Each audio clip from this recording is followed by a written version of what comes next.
নমস্কার বন্ধুরা, কেমন আছো সবাই? আশা করছি সবাই ভালো আছো, ভালো থাকার চেষ্টায় আছো, পজিটিভ এনার্জিতে থাকার চেষ্টা করছো। আমি আজ যথারীতি আবারও চলে আসলাম তোমাদের জন্য একটা নতুন রিডিং নিয়ে। আজকে রিডিংয়ে আমরা দেখে নেব তোমাদের কি এনার্জি, তোমাদের পার্টনারের কি এনার্জি। তোমরা কি চাইছো, তোমরা কি ভাবছো, তোমরা কতটা পজিটিভ, কতটা নেগেটিভ, উল্টো দিকে তোমাদের পার্টনার কি চাইছে, সে কি ভাবছে, তার মনের কি অবস্থা, তোমায় নিয়ে আদৌ ভাবছে কিনা, সম্পর্ক নিয়ে আদৌ সে সিরিয়াস কিনা, সবটা দেখে নেব আজকে। প্রথমে দেখবো তোমাদের এনার্জি, আর এই এনার্জি যদি তোমাদের সাথে ম্যাচ করে তাহলে বুঝে নিও পুরো রিডিংটি তোমার জন্য। যদি মনে হয় এনার্জি ম্যাচ করছে না, মন খারাপ করার কিছু নেই, স্কিপ করে যাও অথবা গাইডেন্স হিসেবে দেখতে পারো। নেক্সট রিডিংয়ের দেখে নিও। প্রথমে বলে রাখি, এটা পুরোপুরি একটা জেনারেল টাইমলেস রিডিং, সেই কারণে এই রিডিং তোমরা যখন দেখবে, যে সময় দেখবে, সেই সময় থেকে কিন্তু রেজনেট করতে শুরু করে দেবে। আর যেহেতু এটা জেনারেল রিডিং, সেই কারণে প্রত্যেকের সাথে হয়তো 100% ম্যাচ করবে না, তাতে মন খারাপ করার কিছু নেই। এটা কারোর পার্সোনাল রিডিং নয়। জেনারেল রিডিং সবসময় ওপেন মাইন্ডে দেখবে, চেষ্টা করবে সবসময় নিজের ওপর জোরপূর্বক চাপিয়ে না নেওয়ার। যতটুকু মনে হচ্ছে তোমাদের সাথে মিলছে ততটুকুই নেবে। যারা পার্সোনাল রিডিং করাতে চাইছো হোয়াটসঅ্যাপ করো 9593268445 এই নম্বরে। খুব শিগগিরই লাইভে আসবো, ফ্রি প্রেডিকশন দেব, আগে থেকে জানিয়ে দেব। তার জন্য সবাই একটু প্লিজ চ্যানেলটাকে ফলো করো, পাশে থাকো। খুব শিগগিরই আসছি লাইভে। চলো দেখে নিই তোমাদের কি এনার্জি, তোমরা কি অবস্থায় আছো।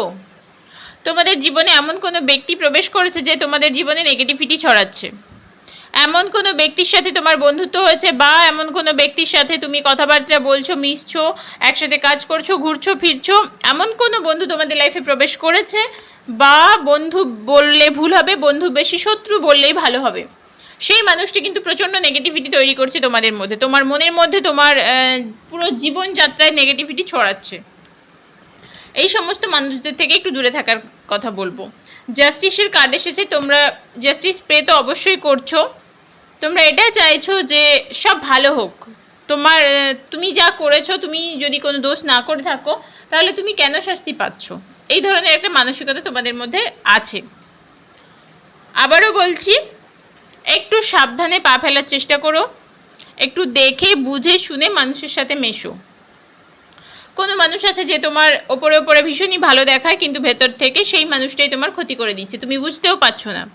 তোমরা এখনো পর্যন্ত অনেক আশাবাদী জীবন নিয়ে, সম্পর্ক নিয়ে, এটা খুব ভালো। কারণ আশা না থাকলে আমরা বাঁচবো কি করে? আশা আছে বলেই আমরা বেঁচে আছি, আমরা কিছু ভাবি, কিছু আশা করি বলেই প্রতিটা দিন নতুন করে আমাদের জীবনে শুরু হয়।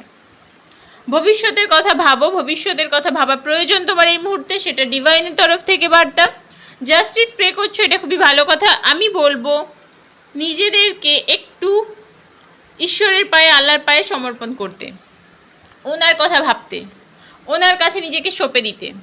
তোমাকে কষ্ট করে কিচ্ছু করতে হবে না, সবটা ওনার ওপর ছেড়ে দাও, উনি সব বুঝে নেবেন।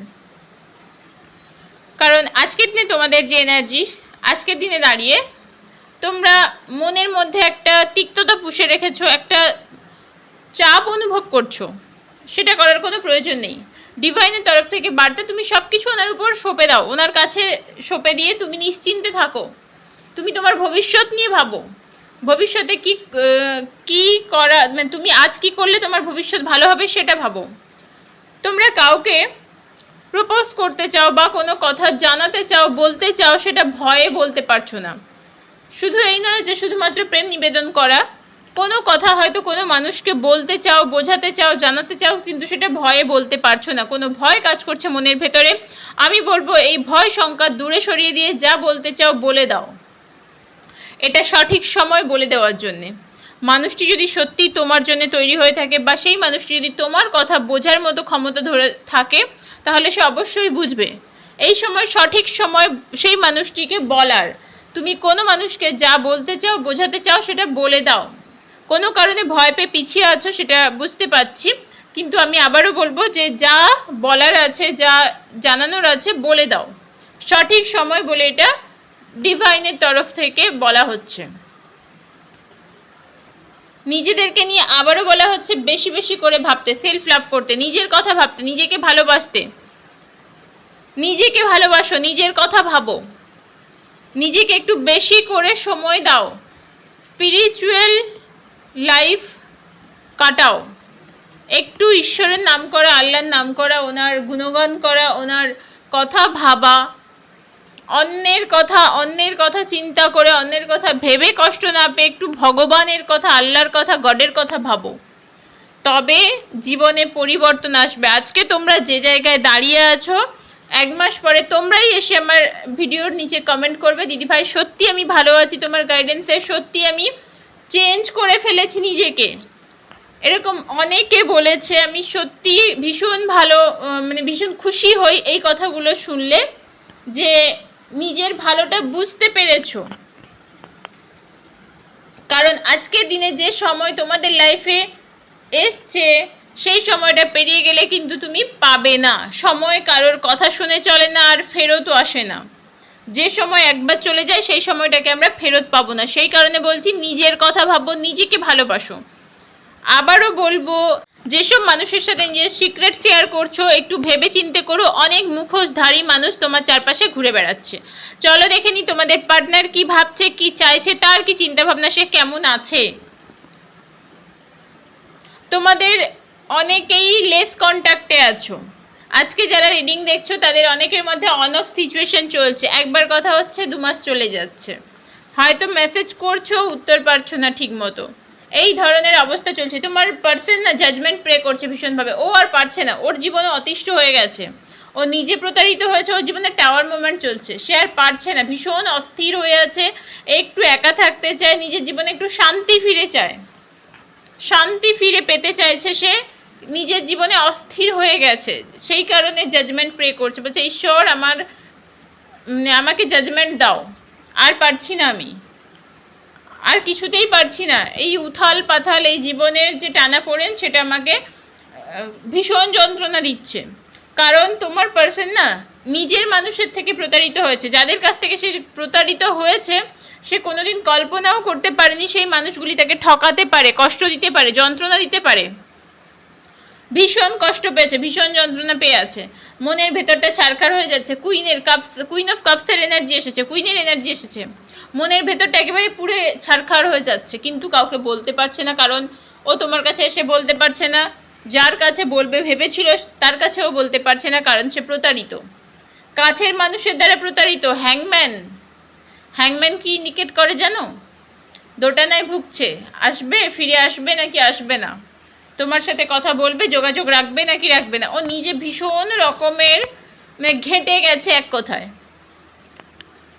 আমি খুব সাধারণ ভাষায় তোমাদের সাথে রিডিং শেয়ার করি, তো সেই কারণে তোমরা আমার রিডিংগুলি খুব সাধারণভাবেই দেখো। ডেভিল টাওয়ার, 2টো কার্ড এসেছে, বুঝতে পারছো কতটা নেগেটিভিটি। যারা রোজ আমার রিডিং ফলো করো তারা জানো ডেভিল হচ্ছে সব থেকে নেগেটিভ একটা কার্ড। ডেভিল টাওয়ার 2টোই এসেছে। তোমাদের পার্সনের জীবন একেবারে উথাল পাথাল হয়ে যাচ্ছে, মানুষটি ভালো নেই বন্ধু, তোমার কাছে ফিরতে পারছে না, আবার যার কাছে সে নিজেকে সমর্পণ করেছিল তার কাছ থেকেও প্রতারিত আছে। তো সেই কারণে মানুষটি সত্যিই খুব কষ্টে আছে, একেবারেই ভালো নেই। তো সেই কারণে এই মানুষটির প্রতি তোমার কি মনোভাব হওয়া উচিত? তুমি এই মানুষটার কাছে ফিরে যাবে কিনা, এই মানুষটার জন্য অপেক্ষা করবে কিনা সেটা ভাবো। কারণ মানুষটি তোমার কাছে ফিরে আসতে পারছে না, ওর কোথাও একটু খটকা লাগছে যে আমি নিজেই তো এই দূরত্বটা তৈরি করেছিলাম, আজকে আমি কিভাবে ফিরে যাব, তার সামনে গিয়ে দাঁড়াবো। কারণ ও নিজের জীবনে ভীষণ রকমভাবে ঘেঁটে আছে, তবে তোমার কথা ভাবে, তোমাকে মিস করে, তোমার কথা মনে রেখেছে, তোমাকে ভুলে যায়নি। তোমার সাথে সে একটা হ্যাপি ফ্যামিলি চেয়েছিল, আজও চায় আজও, তোমাকে ভুলে যায়নি সে, কিন্তু তার জীবনে এতটাই সমস্যা ঝামেলা হয়ে গেছে সে কোনোভাবে সেখান থেকে বেরোতে পারছে না। হয়তো এককালে থার্ড পার্টি সিচুয়েশন ছিল, থার্ড পার্টির হাত ধরে সে ভেবেছিল তোমাকে ছেড়ে দিয়ে সুখী হবে, ভালো থাকবে, কিন্তু সেটা হয়নি, থার্ড পার্টির থেকেও সে প্রতারিত। আজকে কিন্তু তার জীবনের অবস্থা ভীষণই খারাপ, ব্যালেন্স করতে পারছে না, নিজের জীবনেও পারছে না, নিজের পার্সোনাল লাইফেও পারছে না, প্রফেশনাল লাইফেও পারছে না, কোনোভাবেই ব্যালেন্স করতে পারছে না। যতবারই ভাবছে সবটা সামলে নেব, কিন্তু সে কোনোভাবেই সামলাতে পারছে না। এতটাই ভেঙে গেছে, এতটাই দুমড়ে মুচড়ে গেছে এই মানুষটি, কোনোভাবে নিজেকে শান্ত করতে পারছে না। তো সেই কারণে এই মানুষটির জন্য তুমি কি পদক্ষেপ নেবে, এই মানুষটির জন্য অপেক্ষা করবে কিনা ভেবে দেখো। কার কার সাথে রেজনেট করলো অবশ্যই জানিও। এই মানুষটি কিন্তু তোমার কথা ভাবে, তোমার কথা তার মনে পড়ে।